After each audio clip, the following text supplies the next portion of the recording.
toi personne beauté.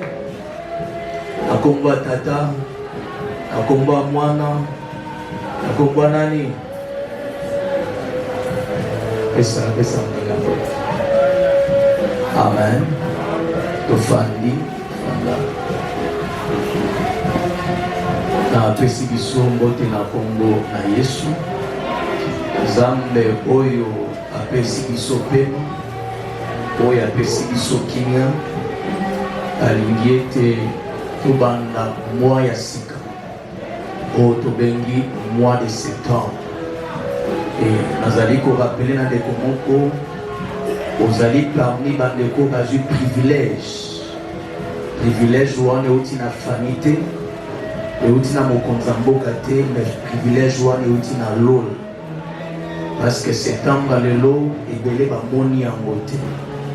Essaie de regarder ton téléphone, tambola yoka sango, tu vas remarquer que na ngonga oyo ebele bazali boso ba tribunal, ebele bazali boso ya ba commune, ya ba parquet, isika na bisika pour résoudre ba problème to ba santé na bango. Amen.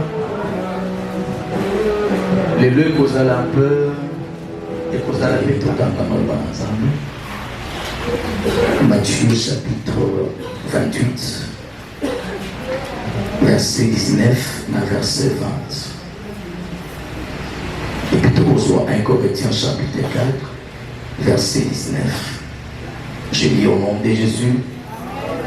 Allez, faites de toutes les nations des disciples, les baptisant au nom du Père, du Fils et du Saint-Esprit, et enseignez-les à observer tout ce que je vous ai prescrit. Et voici, je suis avec vous tous les jours jusqu'à la fin du monde. 1 Corinthiens 4, 19 et le dit, mais j'irai bientôt chez vous, si c'est la volonté du Seigneur, et je connaîtrai, c'est la volonté du Seigneur, et si je connaîtrai non les paroles, mais la puissance de ceux qui se sont enflés. Amen. Bon, je voulais ajouter 14, 33 Corinthiens, car Dieu n'est pas un Dieu des désordres, mais un Dieu de paix, comme dans toutes les églises des saints. On peut se mettre.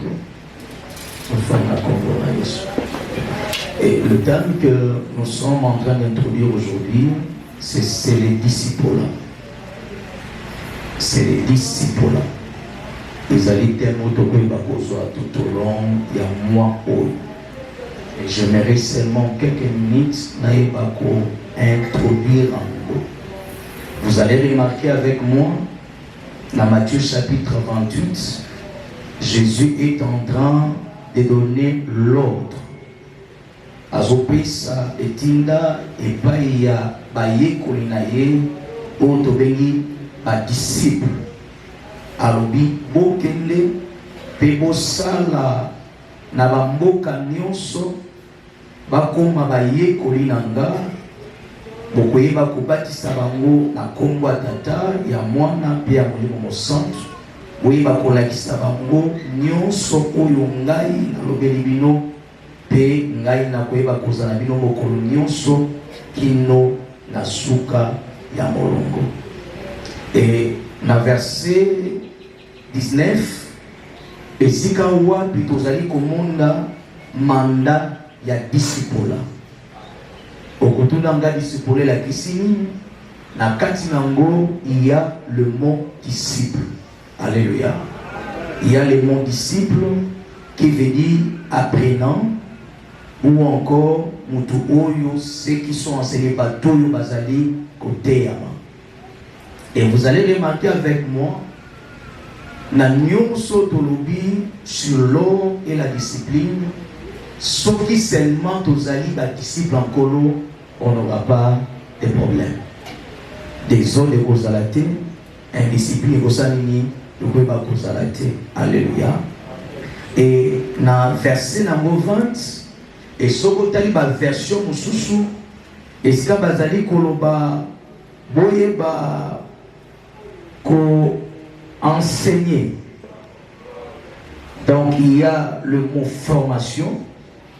Vous à observer tout ce que je vous ai prescrit.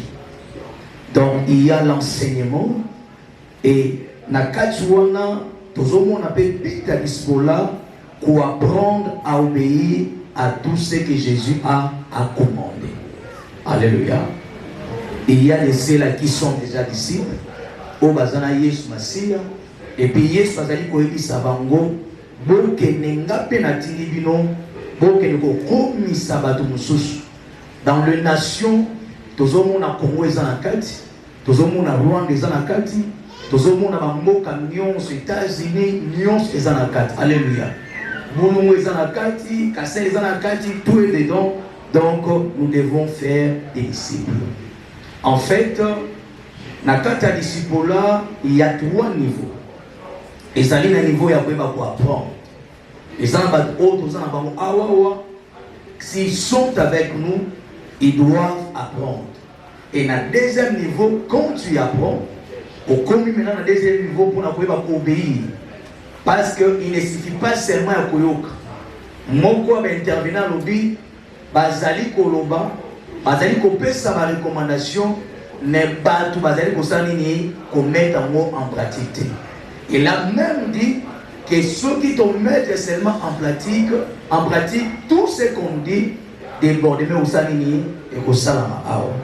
Donc je suis en train de dire à un disciple, quand tu apprends, ne te limite pas seulement à faire quoi apprendre, mais il faut osanini koyeba kotosa.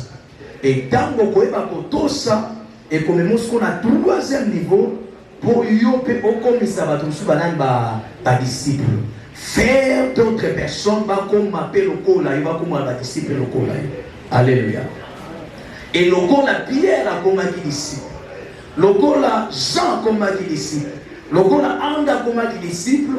Il y a Moïse maintenant à Yekoye bisabango. Na ba Barthélemy on a dit allez bokende. Et ceux qui ont le commis disciple étaient, au cause de kokoso, au cause de problème pour que nos bails nous avons un disciple encore.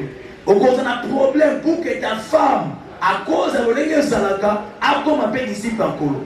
Au cause de problème pour que les voisins, oh yaza peme na yo, aïba comme un disciple. Alléluia. Au courant de semaine, j'ai reçu un pasteur. J'ai reçu un pasteur aïe pour le Belanga na Tina Yamondini. Quand on dit Mondini, cela veut dire croyant. Or, quand on a l'église, on a dit on a l'église, on a croyant, on a idélé. J'ai aimé le terme, mais je utilisé Aza croyant, Mondini. Or, que c'est que Dieu fait dans notre vie, tous la dignité. Pas seulement les apprenants, mais tout comme un disciple. Est-ce qu'il y a quelqu'un qui me comprend? Tout comme un disciple. En fait, ailleurs, qu'au fond, on ne dit pas. Ils ont un problème. On dit, bon, ce qui est vrai, je n'ai pas encore vérifié. Donc, entre parenthèses, on doit vérifier. Entre ce que, là, le loin de l'éternel, la porte est au bas. Na vérifié na olo na ni mudina sali ni asali. Alléluia. Donc pour naïe azomona que non yasa. Est-ce que pasteur tu peux intervenir?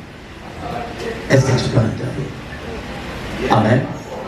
Parce que selon ye amoni na doctrine ya Yesu. C'est quelqu'un qui se repose à comprendre des grands sacrifices au Yesu Messia à Sanakata Bomonai. Et c'est quelqu'un aussi à Zolata Molimo ya Kolowana. Il a en lui l'esprit de Dieu Katinaye. Et tant que Zolata Molimo Nanzambe Katinaye, et puis Azali ko sale l'effort pour que Azala exemple à Yesu Messia. Afin que quand les gens le voient, il va vous confondre. Est-ce que les alliés sont tes alliés? En fait, il est identique à son maître. Il est identique à Jésus-Christ. Et vous allez remarquer avec moi, Pierre était confondu.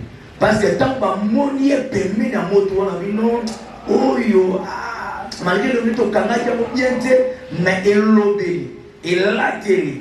na démarche wana azaka na neti batoto kanga mutoto kanga. Donc ils l'ont confondu par rapport à son caractère, par rapport à l'olenge na bino o ifaz la kaka muto azalaki na yeso to ngaki wana. Alléluia. Et je me pose la question, est-ce que tu as été déjà confondu? Alléluia. Et bateau va répondre bien à la question. Et ça bateau va bien à comment passer de ma belle à la niba. Nana comment berger te va bien à la nibe. Nana comment la nidia que te va bien à la nidia. Alléluia. Est-ce que vous comprenez la dimension de la commune? Parce que ma moni le lengo zali. Parce qu'il y a des gens dans mon commune à 4 attention bête va tout soloter. Mais ma bonne cause c'est non oh il fait ça me semble la carte. Parce que moi c'est rare, il faut me découvrir. Ah non, il faut la carte, il faut que quelqu'un découvre. Alléluia. Est-ce que tu es un disciple de Jésus-Christ? Yango na kati ya kozala disciple, ça demande un dévouement, ça demande la discipline à kati. On remarque les thèmes d'autoroute, les avons la continuité. Hein? Pour que tu deviennes réellement un disciple du Seigneur. Alléluia. Yango na kata disciple là, ezali ko senga na moko na musu c'est vivre selon les desseins de Christ. Ezali ko bika lolenge Yesu azali ko linga. Hein? Le mode de vie décrit dans les Écritures. Kozala lolenge ya ndenge malubanzambe na tendo seko. Ndenge maloba nzambe ezali kosenya. Donc mode de vie na yo na makambo ezala kati ya makomesa nini ekokana. Ekokana. Donc batali yo na bilosa nini okokana. Est-ce que vous comprenez là? Ok. Maintenant pour terminer, je pose la question, qui est réellement un disciple de Jésus-Christ? Je vais lire rapidement les 9 caractéristiques et Bandeko Babonasima, ils vont développer. Est-ce que vous comprenez, madame? 30 minutes de repli.